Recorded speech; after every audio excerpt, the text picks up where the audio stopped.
Selamat datang kembali di tutorial 3GS Bahasa Indonesia dengan saya Sulaiman Santoso. Hari ini kita akan membahas bagaimana caranya kita menggunakan animasi menggunakan library tambahan yaitu GSAP. Di sini kita punya sebuah scene 3GS sederhana yang punya sebuah grid dan sebuah cube, diberi lampu juga, seperti ini.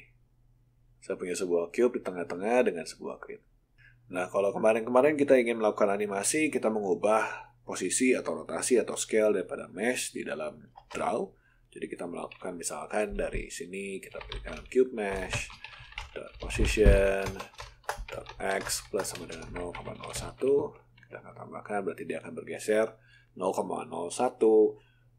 ke arah kanan, ke arah sebuah x, terus menerus. Tapi anggaplah kita pengen membuat sebuah animasi yang sudah jelas seperti apa. Misalkan kita pengen bikin satu gerakan tertentu yang bisa dilakukan oleh si kotak berurutan. Misalkan kita pengen dia bergerak ke kanan 4 kali, kita pengen bergerak ke bawah sekali, kita pengen bergerak ke samping 2 kali. Hal itu sulit untuk dilakukan kalau kita menggunakan cara seperti ini. Jadi cara mudahnya adalah kita menggunakan library tambahan yang khusus dibuat animasi. Nah, di sini saya akan menggunakan sebuah library tambahan yang namanya GSAP. GSAP ini adalah sebuah library animation yang bisa kita gunakan sebenarnya bukan cuma untuk 3GS, tapi di sini kita bisa gunakannya untuk di 3GS. Di sini ini adalah websitenya ya. Oke, untuk menambahkan GSAP ke dalam project 3GS kita akan menambahkannya menggunakan npm. Sini saya akan ketik npm install GSAP.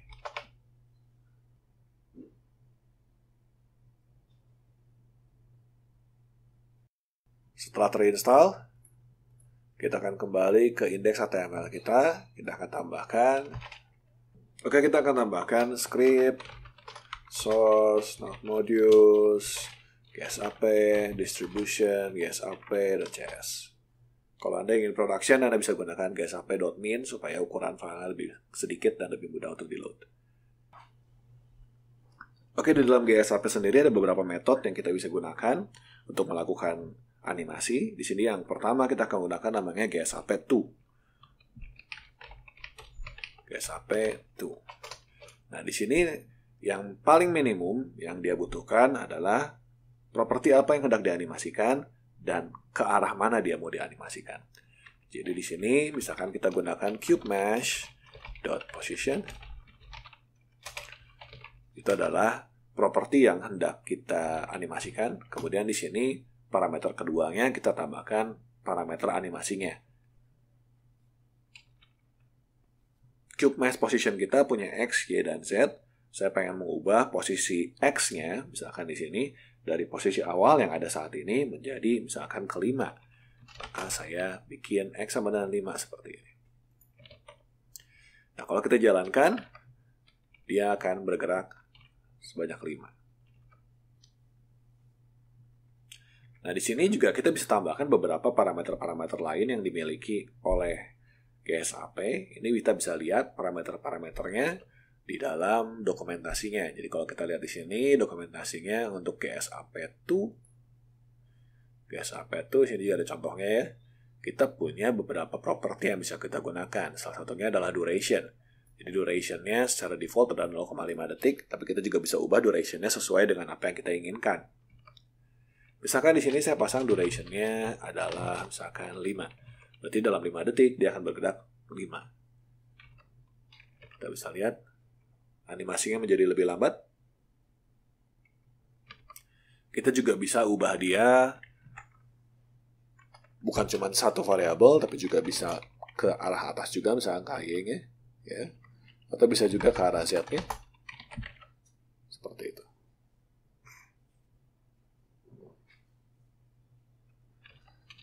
Kita juga bisa melakukan beberapa GSAP2 sekaligus. Misalkan di sini saya mau pasang GSAP2 yang berikutnya. Kali ini saya tidak mau mengincar ke arah position daripada cube mesh, tapi saya mau ke arah rotation daripada cube mesh.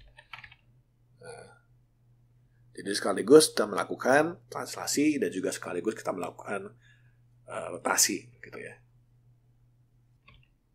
Kalau kita mau supaya dia tidak langsung jalan, kita bisa pasang di sini pause sebagai true.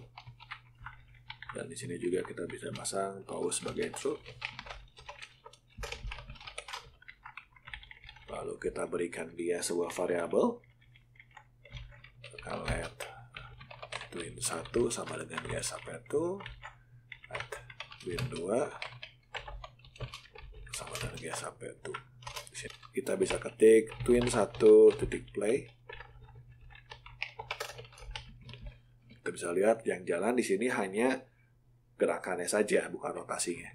Kalau kita pasang twin 2 juga titik play, maka kita bisa merasakan seperti itu. Keuntungan daripada kita menggunakan animasi yang tidak langsung jalan atau menggunakan GSAP ini adalah kita bisa melakukan animasi ketika ada event tertentu. Jadi kita bisa menyimpan animasi kita, gerakan kita hanya terjadi kalau misalkan kita lakukan sebuah event tertentu.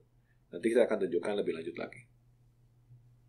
Tapi sebelum sampai situ, kita akan mau coba metode yang kedua dari GSAP, yaitu GSAP from. Coba GSAP titik from. Kali ini kita juga sama, yaitu cube mesh titik position. Kita akan panggil dia from x-nya 10. Duration-nya adalah 2. Coba GSAP from akan melakukan animasi dari nilai yang kita berikan sampai ke nilai yang saat ini kita ada. Jadi terbalik dari GSAP2. Lalu ada pertanyaan, misalkan bagaimana caranya kalau kita pengen supaya animasi kita berurutan. Ini kan tadi kita bikin 2 animasi berjalannya bersamaan. Kita pengen supaya misalkan animasi kita ini berurutan jalannya. Maka kita gunakan yang namanya timeline. Misalkan di sini saya akan buat let timeline 1 adalah GSAP.timeline. Oke. Saya tambahkan T1 tuh ya adalah cube mesh position, kita akan tambahkan x-nya jadi ke5, duration-nya adalah 2. Kita akan copy hal ini 2 kali.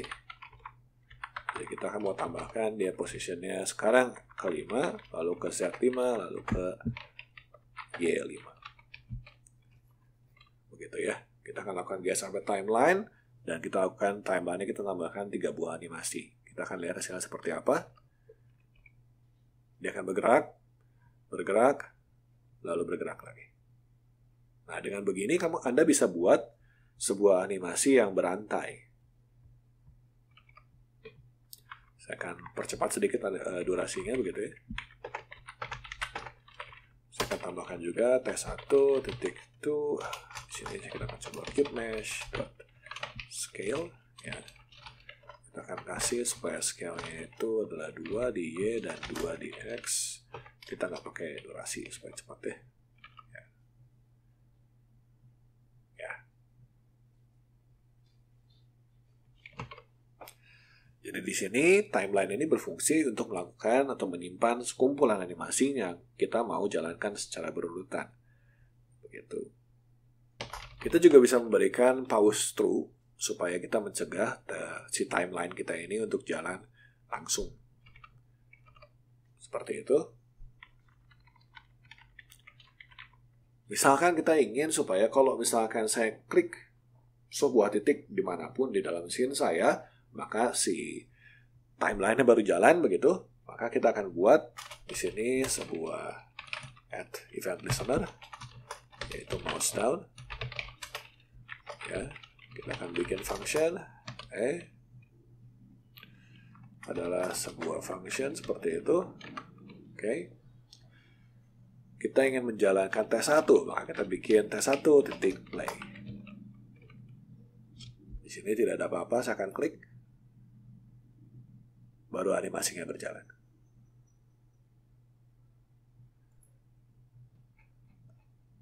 GSAP timeline juga punya beberapa fungsi.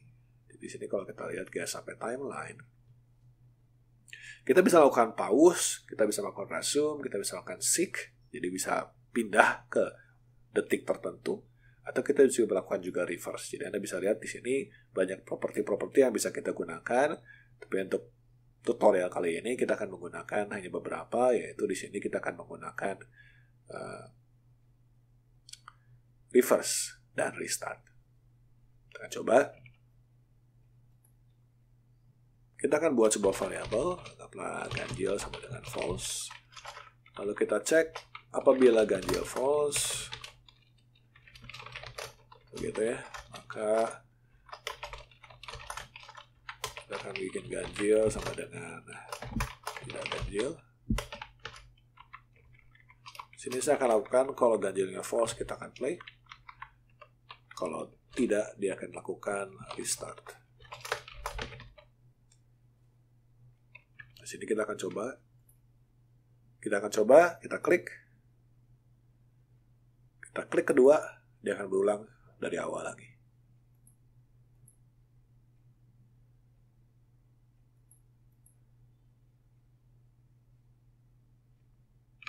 Nah, selain dari restart, kita juga bisa lakukan reverse di sini. Kalau reverse,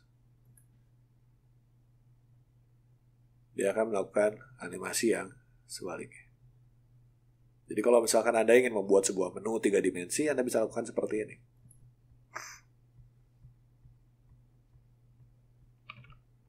Kita juga bisa melakukan yang namanya nesting di dalam GSAP timeline. Di sini saya akan buat sebuah buah timeline, saya akan buat timeline lagi. Ya. Kita akan buat timeline 2 ini adalah to cube mesh position, x jadi min 5. Ya, kita tidak akan pasang durationnya. Kita akan buat cube mesh position y-nya juga jadi min 5, setnya min 5, sorry. Dan sekarang kita punya 2 buah twin. Kita akan buat 1 buah twin lagi, yaitu twin masternya.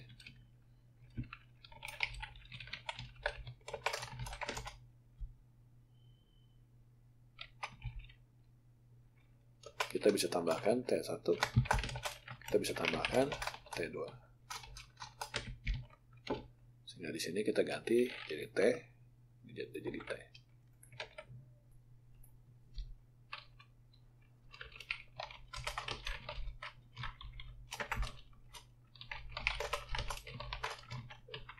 Akan buang, karena dia langsung aja timeline berjalan begitu ya, tapi di dalam master.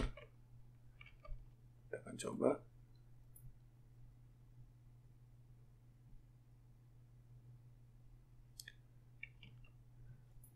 Jadi di dalam sini kita akan bikin timeline utama kita yang pause dan timeline yang lainnya langsung berjalan. Di sini Anda bisa lihat bahwa kita bisa bikin animasi yang kompleks dengan cara menggabungkan beberapa animasi-animasi sederhana yang kita sudah punya. Oke, sekian tutorial tentang menggunakan animasi dengan GSAP. Kita akan bertemu di video selanjutnya. Terima kasih.